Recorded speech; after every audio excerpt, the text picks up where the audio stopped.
Hər vaxtınız xeyir olsun, əziz tamaşaçılar. CBC Sporta baxırsınız, Ay Həkim efirdədir. Studiyada Doktor Tutu Zeynalovadır və növbəti maraqlı qonağımla sizin qarşınızdayıq. Artıq havalar isinib, yay aylarını yaşayırıq. Ümid edirəm ki, yenə korlanmayacaq və bir çoxlarımız tətilə hazırlaşırıq. Ümumiyyətlə, uşaqların artıq tətilləri başlayıb və bu mövzuda ailələrin həm qidalanması, həm zəhərlənmələrdən qorunması, həm tətilə gedərkən nələrə diqqət yetirməliyik ki, həzm sistemində problemlər yaşamayaq. Elə bu məqsədlə də bugün verilişimizin qonağı Səhiyyə Nazirinin həkim eksperti, terapevt, uzman doktor Zakir Quliyevdir və onunla əminəm ki, çox maraqlı və faydalı söhbətimiz olacaq. Odur ki, ekrana yaxın əyləşin və televizorun səsini biraz artırın.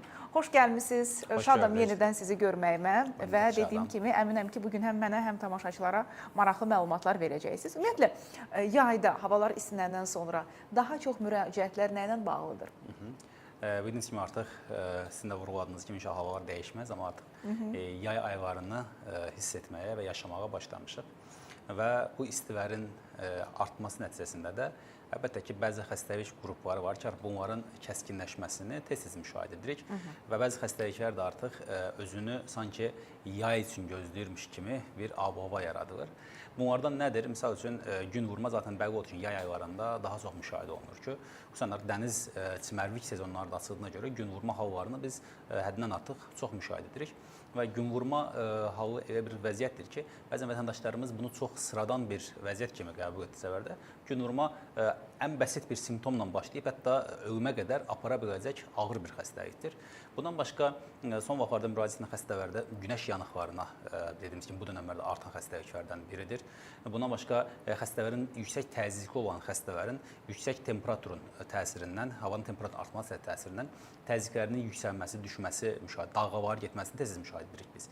Əslində, və xəstələr bizə bununla gəlir ki, doktor, son vaxtlarda mənim deyir, təzyiqim oynayır, bir qalxır, bir düşür. Yəni, bu birbaşa istinin təsirindən baş verir ki, bundan başqa qida zəhərlənmələrini də və mədə-bağırsaq pozuntularını da biz bu aylarda daha çox müşahidə edirik ki, çünki açıq havada satılan qidalar və yaxud da meyvə-tərəvəzin doğru şəkildə yuyulmadan istifadə olunması, bunlar hamısı bizim mədə-bağırsaq sıxıntılarını ortaya çıxardır. Bir də bu etapda böyrək xəstəlikləri, xüsusən böyrək çatışmazlığı halları da arta bilər. Çünki həddindən artıq tərləmə nəticəsində bədənimizdə ciddi maye balansı pozulur və bu da bizim böyrəyə gedən qanın miqdarını azaldaraq böyrək çatışmazlığını yarada bilər və şəkərli diabet xəstələri. Bildiyimiz kimi, bunların suya ehtiyac həddindən artıq çoxdur. Bu dönəmlərdə də bunların həddindən artıq su itirməsi nəticəsində şəkərlərin yüksəlməsi və yaxud da kəskin aşağı düşməsini də biz tez-tez müşahidə edə bilirik. Terapevt deyəndə el arasında can həkimi deyirlər. Hər şey olur. Bəli, hər şey olur. Adətən, misal üçün, gəlir hansısa bir xəstəliyini müalicə edəndən sonra dərisində də nəsə olsa o həkimi axtarırlar, nə bilim, saçı töküldü, o həkimi axtarırlar, nə problem oldu, artıq o həkimi axtarırlar. Yuxusu da pozulanda terapevti axtarırlar. Siz bir növ olursunuz o ailənin həkim dostu. Yəqin ki, sizdə də belədir. Bizdə də belədir. Yəni, hətta uşağına deyərəm ki, sünnət eləyəcək, zəng gəlib soruşur ki, doktor, mən uşağı sünnət elətdirməyəm, kimə yönəndirəcəksiniz? Yayda eləsəm olar mı? Yayda eləsəm olar mı bunu? Uşaq artıq məktəblər bağlanır, indi eləsəm olar mı? Qışda boğazın uşağını kəstirmək olar mı falan? Yəni, bir növün dediyiniz kimi ailə həkimi funksiyası daşıyır terapevt Azərbaycanda. Elədir. Və siz biraz əvvəl qeyd etdiniz bu zəhərlənmələri. Bu yaxınlarda hətta bir faciəvi hadisə də baş verildi. Bu qarpız zəhərlənməsindən bir gənc xanım öz həyatını itirdi və ondan sonra artıq görürəm ki, çevrəmdə insanlar deyir ki, mənə də daha çox neyirlər. Görürsən, indi qarpız yesəm olar, biraz sual verir dostlarım. Artıq qorxuram qarpız alıb yeməyə. Sanki qarpızda nəsə bir zəhər varmış kimi belə bir təəssürat yaranıb və bu il qarpızın qorxuram ki, alveri biraz aşağı düşəcək bununla bağlı. Bəli, burada əsas məqsəd nə olur? Misal üçün, qarpız kimi meyvələri, gilə meyvələri biz yeyəndə saxlanılması mı düzgün olmur, doğru seçmirikmi? Yəni, harada qırılır o zəncir? Ümumiyyətlə, dediyimiz kimi, hər zaman hər bir meyvəni, tərəvəzi fəslində yeyilməsi daha uyğundur. Misal üçün, deyəm ki, bir ay öncə qarpız yeyilməsini kim də tövsiyə etməzdir, siz də bir mütəxəssis olaraq, bu işin peşəkar olaraq. Mən iyul-avqust ayında deyirəm. Dediyimiz kimi, yəni bunun fəslinə uyğun qidalanmamız hər zaman daha uyğundur. Çünki vaxtından öncə hər hansısa bir bazara çıxarılmış qida fərqli üsullarla hazırlanılır. Amma dediyimiz kimi, normal şəkildə təbii olaraq yetişdirilən meyvə tərəvəzi vaxtında yeyilməsi daha uyğundur. Buradakı diqqət etməmiz gərəkən şeylərdən biri nədir? Mütləq qarpızı seçərkən onun tamlığının pozulub-pozulmamasıdır. Çünki əgər qarpızın hər hansı çatı varsa, onun tamı pozulubsa, bu zaman o bizim üçün sıxıntı verə bilər, çünki infeksiya riski daha çoxdur. Bir də bəzən biz təəssüflər olsun görürük ki, xüsusən də artıq günəşin altında açıq şəraitdə satılan qarpızlar var ki, yəni bunların da alarkən də mütləq buna diqqət edilməlidir ki, çünki dediyimiz kimi, yəni qarpız çox da günəşin altında qalan qarpızlar, daimi olaraq yol kənarına alınan qarpızlardan biraz daha qaçınılması tövsiyə olunur. Bir də qarpızın bəzən də budur ki, həcmi tutumu önəmlidir. Bəzən insanlarımız həddindən artıq oturub qarpızı həddindən artıq yeyirlər ki, bu da əslində qarpız bir mədə-bağırsaq pozuntusuna gətirib çıxarda bilən bir meyvədir. Ona görə də yəni yeyəcəklərsə də qərarında yeyilməsi mən düşünürəm ki, daha uyğunu var və alarkən də dediyimiz o nüanslara fikir verməlidirlər. Əlbəttə bu işdə siz daha mütəxəssissiniz, sizin deməniz daha yaxşı. Mən bununla bağlı paylaşım etdim ki, qarpızı necə seçək və baxdım ki, feedbacklər çox idi ki, insanlar təşəkkür falan yazırdılar. Bir məsələyə toxunmaq istəyirəm. İndi marketlərdə düz əslində bu sualı sizə verməli deyiləm, sadəcə subyektiv fikrinizi alacağam. Qida Təhlükəsizliyi Agentliyinin və institutunun əməkdaşıyam əslində. Onların əməkdaşlarına verirsəm daha yaxşı olur. Sadəcə aparıcı qismində olduğum üçün sizə verəcəm. Xaricdə də biz görürük ki, bütün meyvələri doğranmış şəkildə yəni marketlərdə, rəflərdə biz görə bilirik. Artıq bu tendensiya Azərbaycanda da var və biz qarpızı, yemişi də doğranmış şəkildə görürük. Onların alıb yeyilməsində bir problem yəqin ki, yoxdur. Amma məncə burada zəncir bu marketdən evə gələnə kimi ya maşında çox qalır, ya bilmirəm evdə düzgün saxlanılmır, bəlkə soyuducuda düzgün qidalarla bərabər saxlanılmır. Yəni burada nə tövsiyə edirsiniz? Dediyimiz kimi, burada zincirin hər bir halqası bizim üçün önəmlidir. İstər markedə gəliş şəkli, istər markedə onun saxlanılması və yaxud da digər mərhələlər, hər bir zincir burada bizim üçün önəmlidir. Çünki zincirin hər hansısa bir halqasında qırılma olsa, bu zaman dediyiniz o bədbəxt hadisələri, zəhərlənmə hallarını və ya da mədə-bağırsaq pozuntularını tez müşahidə edə bilərik. Bəzən biz bunu görürük ki, bəzi hətta marketlərdə gedib meyvəni seçdiyimizdə görürük ki, soyuducusuz işləmir. Və yaxud da nə olur bu zaman? Bu meyvənin pozulma ehtimalı yüksəkdir. Və yaxud da görürük ki, onun xüsusi örtüyü var ki, örtüyünün pozulduğunu görürük. Birbaşa hava ilə təması olur orada meyvənin. Bu da dediyiniz kimi zəhərlənmə halına gətirə bilər. Digər mərhələdə isə daşınması. Vətəndaşdır, qarpızı alır, qoyur meyvədə hər hansı meyvəni alır, saxlayır maşınında. Gedir avtomobilində 1-2 saat, 3 saatlıq iş var. Günəş altında o qaldığına görə onun tərkibinin pozulma ehtimalı da yüksəkdir. Və yaxud da ev şəraitinə gəlir, meyvəni yeyir, sonra hər hansı bir örtüsü olmadan, etmədən soyuducuya qoyulur. Onun da orada pozulma ehtimalı yüksəkdir. Ona görə də nədir? Bu halqanın hər bir mərhələsi çox önəmlidir. Yəni vətəndaşlar üçün seçərkən də buna mütləq baxmalı. Tərkibi tamı pozulubmu, pozulmayıb, rəngində bir dəyişiklik varmı, yoxmu? Götürdükləri yerdə soyuducu işləyirdimi, işləmirdimi? O meyvələr hansı vitrinə qoyulub, hansı belə deyim də yeməklərlə bərabər, qida maddələrlə bərabər qoyub, onlara fikir verilməlidir və ondan sonraki mərhələlərdə onun daşınmasına, evə çatdırılmasına, evdə istifadə edilməsinə fikir verməlidir. Doktor, iyun ayında səhv etmirəmsə 11 qeyri iş günü var dedilər, yoxsa daha çox idi? Tam xatırlamıram günü Bazar 12 qeyri iş günü var idi və təbii ki, biz də gəzməyi sevən xalqı, xüsusilə rayonlara gedirik, uzaq yola, bəli, bu mövsümdə, xüsusilə də yay aylarında. Tətil çantasına hansı qidaları qoymayaq və ümumiyyətlə tətilə gedəndə xroniki xəstəlikləri olan insanlar nəyə diqqət yetirməlidirlər? Ailə ilə gedirik, uşaqla gedirik. Mən bu haqda video çəkmişdim, övladım xaricə oxumağa gedəndə. Onun üçün çanta düzəldəndə başa düşdüm ki, bu dərmanı qoymaq lazımdır, bu filan şeyi qoymaq lazımdır və bu haqda video çəkdim ki, başa düşdüm ki, mənim kimi valideynlər var, ola bilər nəsə yadlarından çıxar və çox yaxşı o mövzuda da feedbacklər almışdım. Bax, istəyirəm ki, siz də tətil çantamıza nələri qoyaq, nələri qoymayaq, həm qidaları, həm də dərman preparatları. Dediyimiz kimi, ümumiyyətlə, həkim nəzarəti olmadan, burada bir sosial mesaj da göndərim, həkim nəzarəti olmadan hər hansı dərman istifadəsini qəti şəkildə tərəfdarı deyilik. Amma bəzən dediyimiz kimi, bir dəfə məxsus olaraq bəzi dərmanlar var ki, ehtiyacımız olur, istifadə edə bilirik ki, və bunlar bizim çantamızda olmalıdır var. Deyək, mənim dişim ağrıdı, başım ağrıdı, həmən həkimə gedəcək deyə bir şey yoxdur. Əgər bu proses təkrarlayırsa və ikinci, üçüncü səfər dərman istifadə etməməyə ehtiyac olursa, o zaman həkimə müraciət etmək lazımdır. Amma yenə bizim də çantamızda, tətil çantamızda mütləq şəkildə ağrı kəsicilər olmalıdır. Çünki əgər hər hansısa bir kəskin bir ağrımız falan olarsa, bunu istifadə edə bilərik biz və yaxud da ağrı kəsicini də istifadə etməmişdən öncə dediyimiz kimi bir dənə, iki dənəsində bir sıxıntı olmaz. Amma ağrı kəsicinin uzun müddət istifadə edilməsi mədə-bağırsaq sisteminə ciddi problem yarada bilər, mədə qan axmarı yarada bilər, bundan başqa qaraciyər böyrək çatışmazlığı yarada bilər. Ona görə də yəni bu dərmanlarda sui-istimal etməmək lazımdır. Ehtiyac olduğu halda istifadə etməsi mütləq vacibdir. Bundan başqa mədə-bağırsaq sisteminin pozulması pozuntuları. Çünki bildiyimiz kimi səyahət etdiyimiz zaman mədə-bağırsaq sıxıntıları daha çox özünü göstərir. Ona görə də mütləq şəkildə spazmolitiklər götürülə bilər, mədə qoruyucular götürülə bilər. Yəni mədənin turşuluğunu azaltmaq üçün antasitlər var ki, bunlardan istifadə oluna bilər. Bundan başqa qrip əleyhinə dərmanlardan istifadə oluna bilər. Mütləq artıq yay fəslidir. Xüsusi bu yanıq əleyhinə preparatlarımız var, kremlərimiz var, spreylər var. Bunlardan istifadə oluna bilər. Dediyimiz kimi, əgər xroniki xəstəlikdə nəzərə çəkən bir insan varsa, deyəlim ki, bir insanın şəkərli diabetdir, bu insulin terapiyasındadır. Mütləq insulinin daşınması üçün uyğun bir şərait olmalıdır. Yəni, bunun uzun müddət günəşin altında qalması, avtomobildə qalması çox da tövsiyə olunmur. Və mütləq şəkildə bütün dərmanlarını özlərini götürülməlidirlər. Ən çox müşahidə etdiyimiz haldır bu bizim. Vətəndaş xəstə səyahət edəcək hər hansı bir yerə, yadından çıxır dərmanı istifadə eləmir. Məsələn, gedib 1 ay, 2 ay sonra qaydanda və xəstənin bir çox xəstənin ağırlaşdığını müşahidə edirik biz. Və soruşduğumuzda deyir ki, dərmanım yaddan çıxıb evdə qalmışdı, mən 1 ay istifadə eləmədim. Yaxın zamanda çox təəssüflər olsun ki, bizim bir tanış bir xəstədə eyni hal yaşandı. Xəstənin qan durğulaşdırıcı dediyimiz dərmanı bitir. Avaram deyir, sabah avaram, büs gün avaram deyir, 2-3 gün ara verir. Xəstədə insult olur. Yəni tromb 1-2-5-ə beyni atır. Yəni bu hallar təəssüflər olsun tez-tez yaşanır. Ona görə dediyimiz kimi səyahət edərkən bunlara fikir verilməlidir. Dərman preparatına mütləq fikir verilməlidir. Bir də tərkibi pozulan qidaların yay aylarında çantada daşınması çox da tövsiyə olunmur.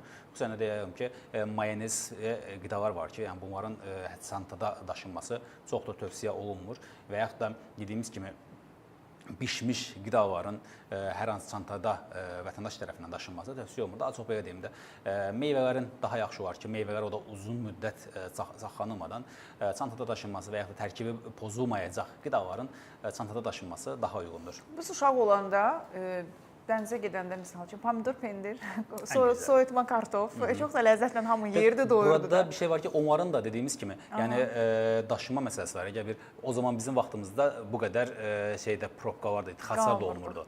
Yəni düşünsək ki, 2-3 saat tıxacda qalacağıq və oradakı soyutma, yumurtanın soyutma, toyuğun nə vəziyyətdə düşəcəyini təsəvvür etmək belə olmur. Yəni maşında yer çoxu çatmır heç çimərliyə. Onu etmiyor. Və yaxud dediyimiz kimi, xüsusi şeylər var, buzlar var ki, buzların içərisinə qoyularaq onları belə transferini o vəziyyətdə gerçəkləşdirmək var.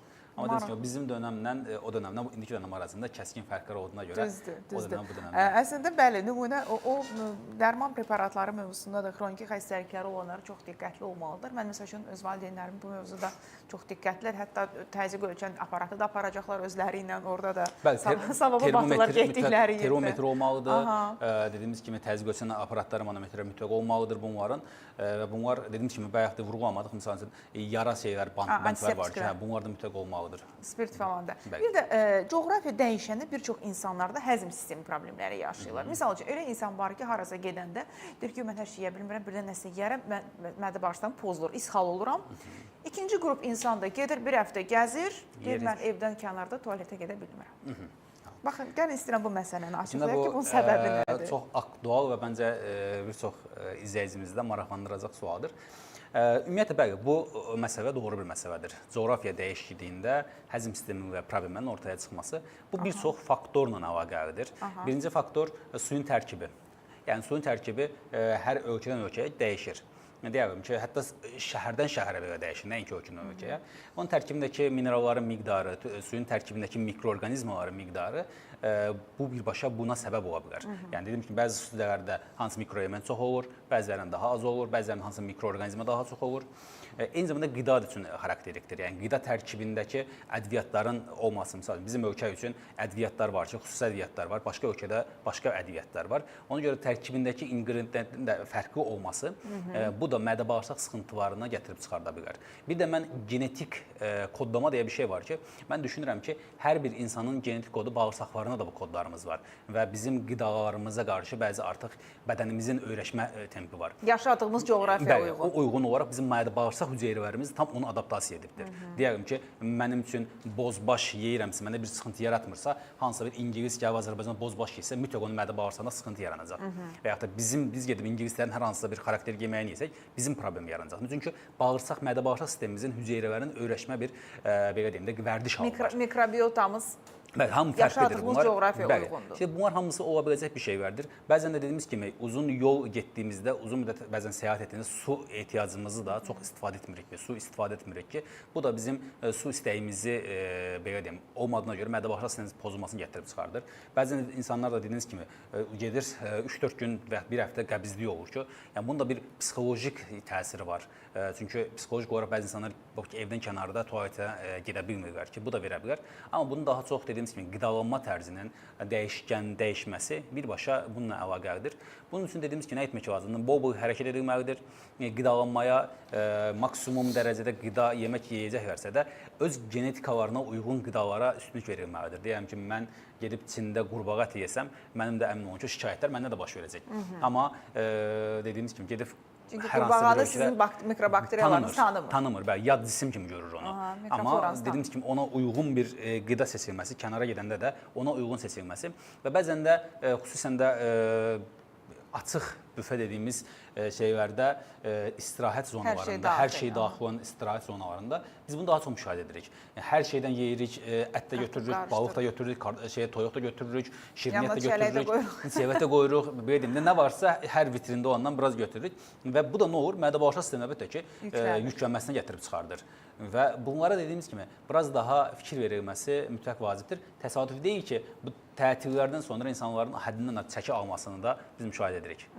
Buna görə bir yay başlamamış, ən çox axtarılan həkim oluram çünki tətilə gedəcəklər. Öncəsində və sonrasında. Qayıdandan sonra, bayramlardan sonra çox sevirəm o mövsümləri.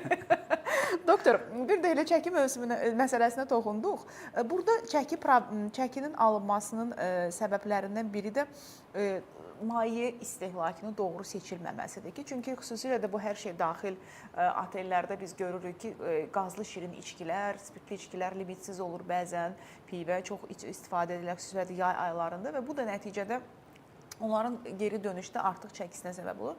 Bax, maye seçimi olaraq onu necə limitləyək ki, həm su içək, həm sevdiyimiz o qazlı içkidən bəlkə dadına baxaq. Yəni, belə deyim, sizin ixtisas sahənizə girmiş olacam. Yəni, mən burada hansı sahəyə istəyirsiniz? İcazə verdiyiniz qədər danışa bilərəm. Buyurun.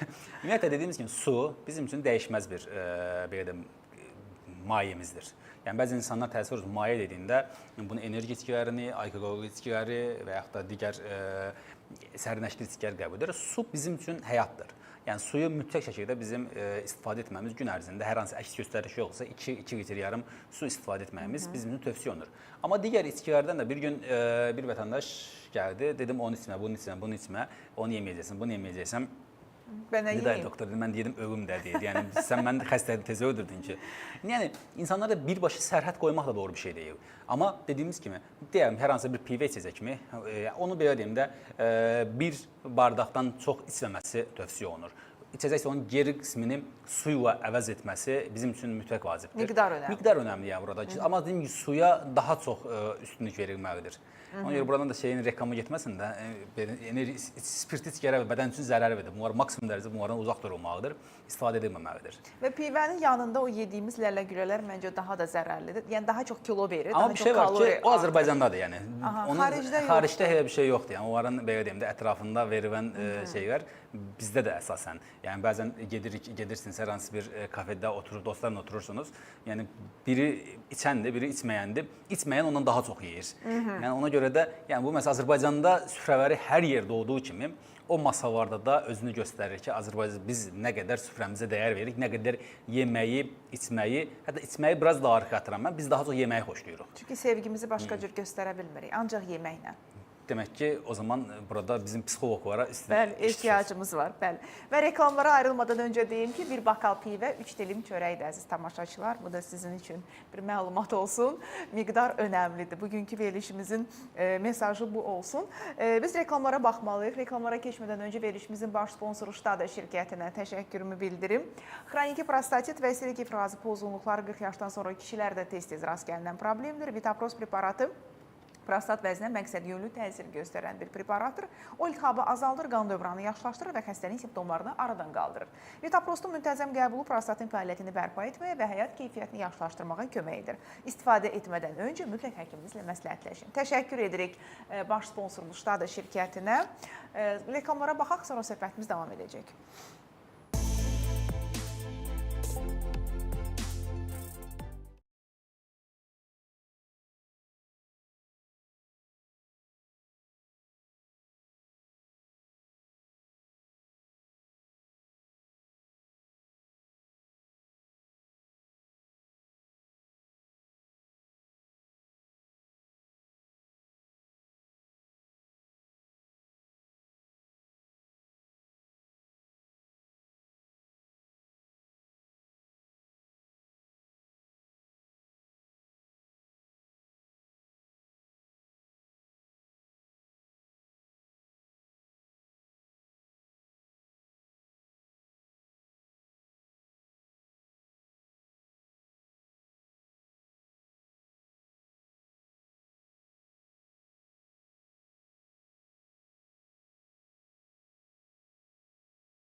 Biz davam edirik dostlar. CBC Sporta baxırsınız. Ay Həkim efirdədir. Studiyada doktor Tutu Zeynalovadır və bugünkü maraqlı qonağım Səhiyyə Nazirliyinin həkim eksperti, terapevt, uzman doktor Zakir Quliyevdir və biz yayda rast gələ biləcəyimiz problemlərdən və bu problemlərin həllindən danışırıq.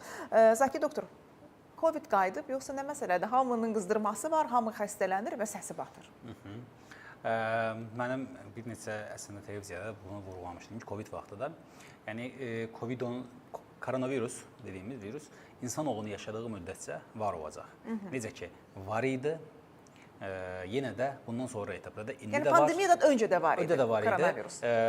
Bugün də var, sabah da olacaq. Artıq bizim bədənimizdə bu virusa qarşı bir antitevər yaranıbdır. Necə ki, biz grip virusunu, normal influenza virusunu hər il keçirdirik və 4-5 dəfə keçirdə bilərik ki, bu bizim bədənimiz üçün çox ciddi bir problem yaratmır, xüsusi riskli şəxslər xaricində. Eyni qaydada da koronavirusda bizim ola bilsin ki, bu xəstələnən insanları test götürsək, bəlkə də koronavirus müsbət çıxacaq bu insanlarda. Amma artıq bədənimiz bu virusu tanıdığına görə, bu antigenimiz yarandığını, antitevərimiz yarandığına görə bu xəstəlik bizə çox ciddi fəsadlar vermir, çox ağırlaşmalarına getmir. Yəni, bədənimiz tanıyır artıq bunu. Bunu dediyimiz kimi, istər aktiv immunitet və yaxud da pasiv immunitet ola bilər ki, bunu iki tipdə dediyimiz bədənimiz artıq immunitet yarandı. Yəni, biz bugün hər hansısa bir qızdırmalı xəstədə gedib də koronavirusa görə test götürməyimiz doğru bir şey deyil. Çünki bizim müalicəmizdə çox da dəyişkənlik olmayacaq. Bizim burada bir şey önəmlidir. Bakteriyalıdırmı bu qızdırma var, yoxsa virus mənşəlidirmi? Onu necə bilək? Dediyimiz kimi, bunun üçün birinci növbədə xəstənin temperaturunun xarakteri önəmlidir, xəstənin öksürəyi önəmlidir, öksürərkən bəlğəminin xarakteri önəmlidir, nə qədər bəlğəminin miqdarı önəmlidir, burada bizim üçün irinin varmı, rəngi necədir, bu önəmlidir, digər simptomlar varmı, yoxmu, bu önəmlidir.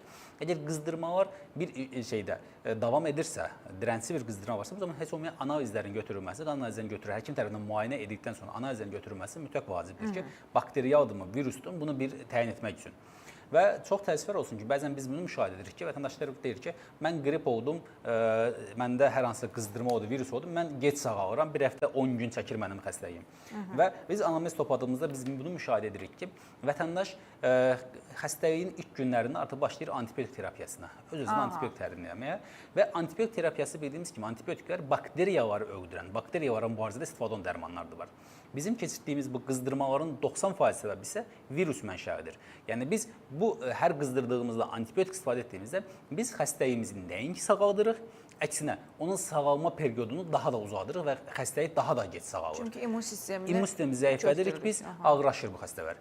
Bəzən dediyimiz kimi, bəli, antibiotika ehtiyacımız varmı? Olur antibiotiklərə. Amma biz bunu vaxtından öncə istifadə etdiyimizdə bunu şey kimi düşünün, burada hər hansısa bir qarışqa var, mən qarışqanı barmağımla əzmək yerinə götürürəm, hansısa böyük bir ayaqqabını götürüb başına vururam. Nə olur? Yəni, mən mübarizə aparacağım ən son şeyi ilk istifadə etmiş oluram. Ona görə də biz antibiotik arasında ən son istifadə edəcəyimiz dərman qruplardır. Bəzən virus mənşə xəstəliklər ağırlaşa bilərmi? Ağırlaşa bilər. O zaman biz antibakteriyal dərmanlar, antibiotiklər istifadə edirik. Amma vətəndaşlarımız öz-özünə bu antibiotik sevdasından birbaşa uzaq durmalıdır var. Düşünməsinlər ki, antibiotiklər onları tez sağaldır. Əgər qızdırmalar davam eləsə, misal üçün, neçə gün davam eləsə antibiotik haqqında düşünmək lazımdır? Burada belə deyim, 3 gün üzərindən çəkən qızdırmalar daha çox bakteriyal infeksiyalara spesifikdir. Burada bir bəsit deyim, bir insan boğazı ağrıdır, boğaz ağrıyır, gedir antibiotik başlayır. Yəni, bunun dediyim kimi 90% səbəbi zaten virus mənşəlidir. Burada nə etmirlər? Boğazlarına baxsınlar, boğazlarına zaten ağ ərk varsa, ağ rəngdə bir ərk varsa boğazlarında, bu zaman bakteriya olma ehtimalı var, bu zaman da həkimə müraciət edilməlidir. Antibiotik birbaşa həkim tərəfindən bakteriyal infeksiyalara şübhə varsa və yaxud da bakteriya infeksiyası təsdiqlənibsə, bu zaman istifadə edilməlidirlər. Yəni, burada xəstəliklərin gec sağalması səbəblərindən biri də budur. Digər səbəbi də... Ya iki qrupa bölünür. Ya elə gec dərhal antibiotik içənlər var. Biri də ki, çox uzadıb artıq pnevmoniya olanda həkimə gedənlər var. Biz ortaq nöqtəni bir türlü tapa bilmədik deyə sıxıntımız da oradadır. Ya dediyim ki, ya xəstə həkimə gəlmir, evdə artıq antibiotik istifadə edir. Həkimə gələndə elə vaxtı gəlir ki, artıq həkim baxır belə deyir ki, qardaş, bu vaxta qədər hardaydın ki, sən indi müraciət eləmirsən.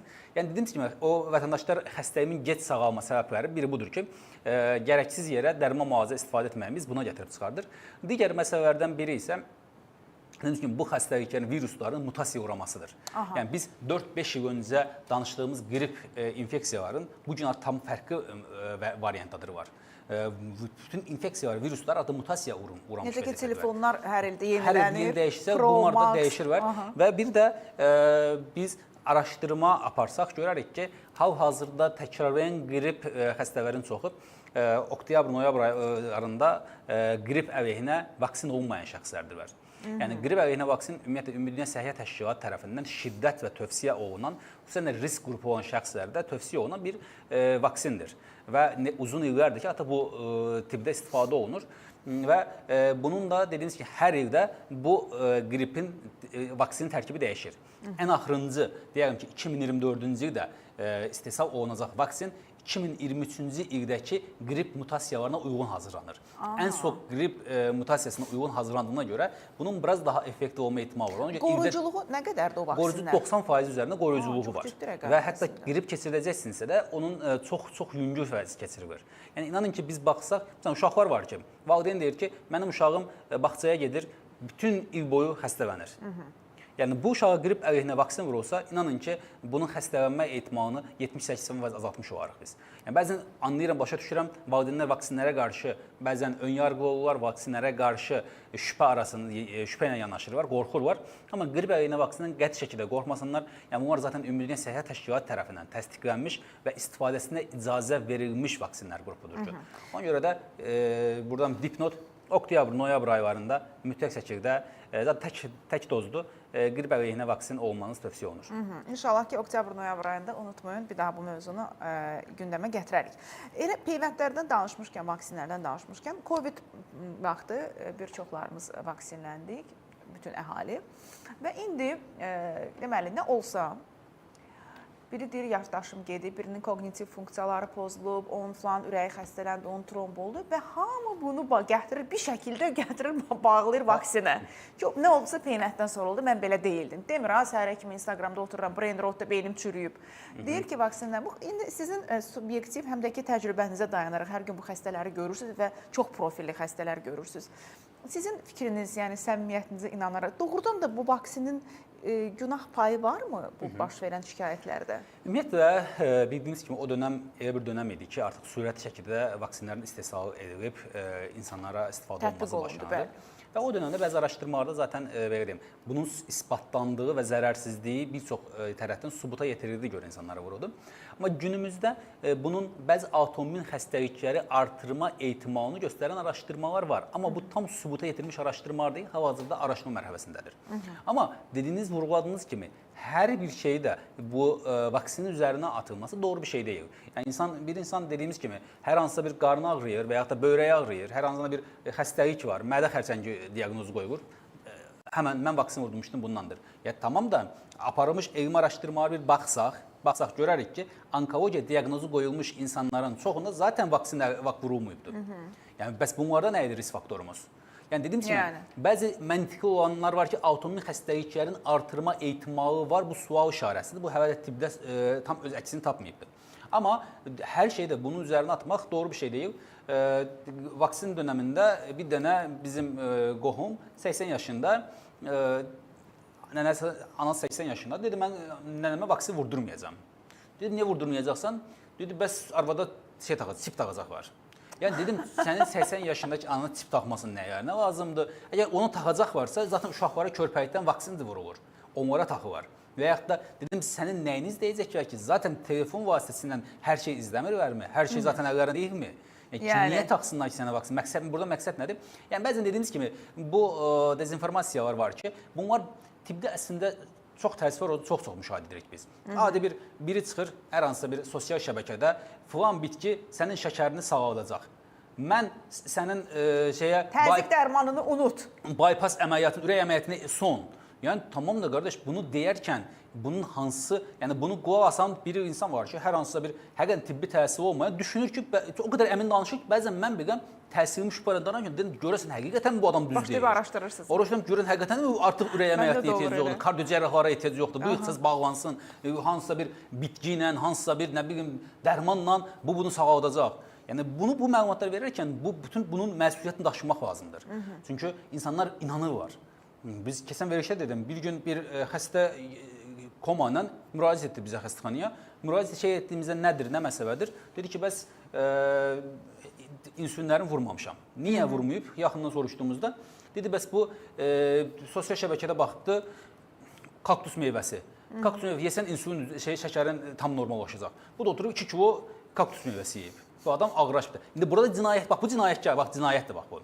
Bu birbaşa sosial şəbəkədə bu insanlar bunu deyilməsi, necə ki biz dərman satıvarkən necə deyirik ki, sadəcə apteklərdən soruşun. Həkiminizlə məsləhətləşin. Məsləhətləşin və yaxud da şeyin bütün məlumatın üzərində yazılmır mı? Sağlamlığınız üçün təhlükəlidir. Niyə? Çünki adam onu istehsalı şirkət özünü sığortalamaq üçün yazıbdır. Eyni qaydada bu adam onu deyirsə orada bunu məsuliyyət daşımalıdır. Bu qədər hər üzr istəyirəm, yerindən durub da tibdən, hansısa bitkidən, bəzən çox da bizim həkimlərimiz var belə bir şey. Yəni biz dəstəkləyici tibbə heç zaman göz ardı eləmərik biz. Dəstəkləyici tibb mütləq vacibdir. Yanında olmalıdır. Amma yoxsa sən get ürək əməliyyatına son, mən sənin kaktusla, keçən dəfə vurguladığınız qurbağa ilə zobunu müalicə edəcəm deyib də bu məsuliyyəti götürmək doğru bir şey deyil. Bəli, olan qurbağalar olur. Bəli. Doktor, bir məsələyə toxunmaq istəyirəm. Belə girmişkən bu mövzuya süni intellekt. ChatGPT ilə qoyulan diaqnozlar, aparılan müalicələr və xüsusilə də bizdə bu icbari tibbi sığorta gündəmə gələndən sonra hamı gedir, pulsuz da axı. Bir analizini verir, özünə diaqnoz qoyur ki, hə bu budur, bunu eləyim. Sizin təcrübənizdə və proqnozunuz nədir? Müsbət, mənfi tərəfləri nə olacaq? Yəni, belə deyək, mən hər zaman xəstələrə bunu vurğulayıram, mütləq də deyirəm. Həkimə gəlməmişdən öncə mütləq araşdırın. Xəstəliyinizi araşdırın və ya da sizə dərman yazan dərmanınızı araşdırın. Xəstəliyiniz haqqında bir məlumatınız olsun ki, nəyə görə? Xəstəlik haqqında məlumat olandan sonra biraz daha rahat olur. Amma bunun həkimin işinə qarışacaq kimi deyil. Mən deyərəm, şəkər xəstəliyin var sənin. Şəkər xəstəliyinin nə olduğunu, qidalanmanın necə olduğunu, nələr faydalı olduğunu bunu bil. Yoxsa bəzən təəssüflər olsun ki, bunu görürük ki, vətəndaş gəlir, resept yazırsınız, göndəririk, vətəndaş gedir, bir yarım saat sonra geri qayıdır. Doktor deyir, mən deyir, soruşdum bunu ChatGPT-yə, dedi ki, bu dərmanı istifadə edən, bu filan dərmanı istifadə edən daha yaxşıdır. Yəni, okey, ondan niyə mənim yanıma gəldin? Yəni. O zaman və yaxud da ged uzunlu müalicə eləsin səni. Yəni, başa düşürəm, texnologiya gözəl bir şeydir. Biz də bugün, mən özüm də istifadə edirəm. Hər hansısa bir sual olanı və yaxud da bilmədiyimiz bir şey olanda girib istifadə edirik bunu. Amma bu, mənim sağlamlığıma və yaxud da mən deyirəm ki, çox səhti məlumatlar verir əslində. Keçən dəfə bir dostumuz var, burana salam olsun ona, bərbərdir, saç ustasıdır. Oturmuş belə, bir şeydən dedi, mən ikisində bir şikayətlərim var, ChatGPT-yə yazdım, mənə 2 dənə dərman dedi, mən onu istifadə edim, rahatladım. Sonra nəsə saçımızı kəsir, danışımızda dedi ki, bilirsən də, ChatGPT-nin tək deyir, yerini almayacaq ixtisas bərbərlikdir. Dedim, başa düşmədim. Dedim, həkimlik nə olacaq? Dedi, həkimlik yerinə olacaq da, nə var ki, mən ikisində yazdım, şey olundum. Yəni, düşünün, saç kəsilmə, burada bizim bərbərlər şey demirik, yəni, çətin işdir. Əlinə sağlıq. Həqiqətən də çətin işdir və estetik tələb edən bir işdir. Amma ChatGPT tibbin yerini alacaq, amma bunun yerini almaya bilməyəcək. Yəni, bu qədər mi tibb bəsitdir?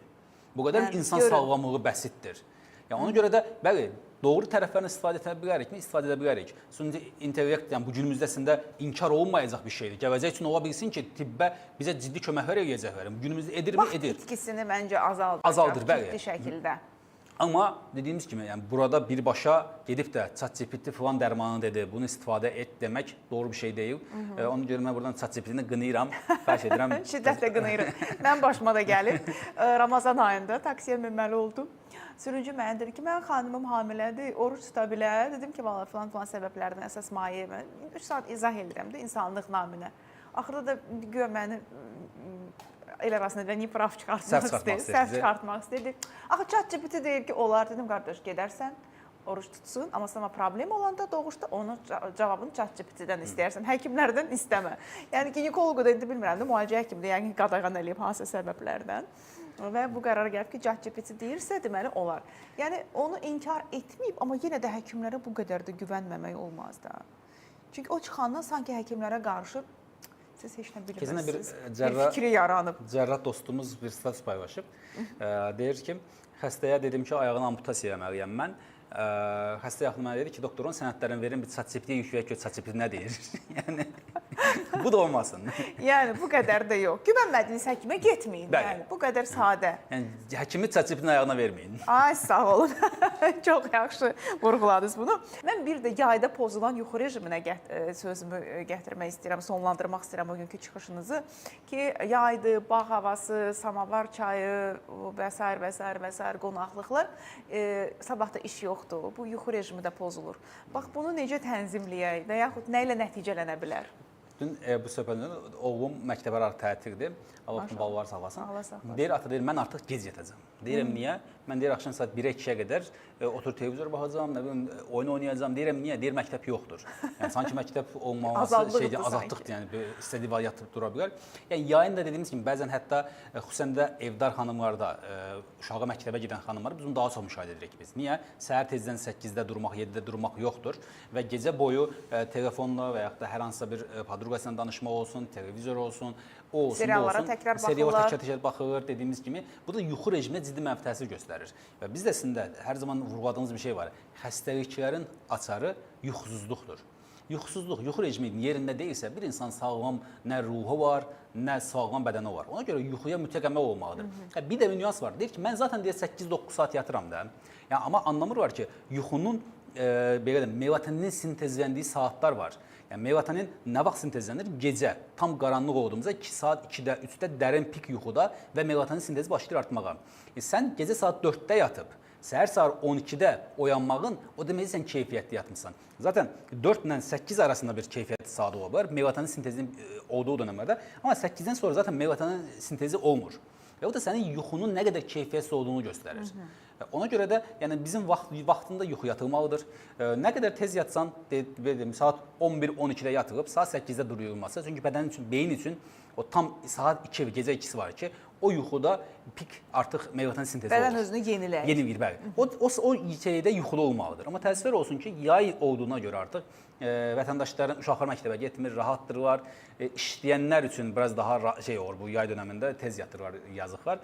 Amma digər qrup isə dediyimiz kimi təəssüflər olsun ki, bu yuxu rejimini göz ardı edirlər ki və bu da əslində öz problemlərindən göstərir. Xüsusilə də hipertoniyası, ürək-damar xəstəlikləri olan insanlar, xroniki xəstəliyi olan insanlarda görürük ki, kəskinləşir. Təşəkkür edirəm sizə, çox sağ olun, maraqlı və səmimi söhbət üçün. Dostlar, nəzərinizə çatdırım ki, Ay Həkimin bugünkü qonağı Səhiyyə Nazirinin həkim eksperti, terapevt, uzman doktor Zakir Quliyevdir. Zakir doktor Bakı Sağlamlıq Mərkəzində çalışır və dəyişməz iş yeridir, bildiyim qədərilə tək ünvanıdır. Bəli, bəli, yəni kimsə qəbuluna düşmək istəsə Bakı Sağlamlıq Mərkəzinə müraciət edə bilərsiniz. Bir daha təşəkkür edirəm.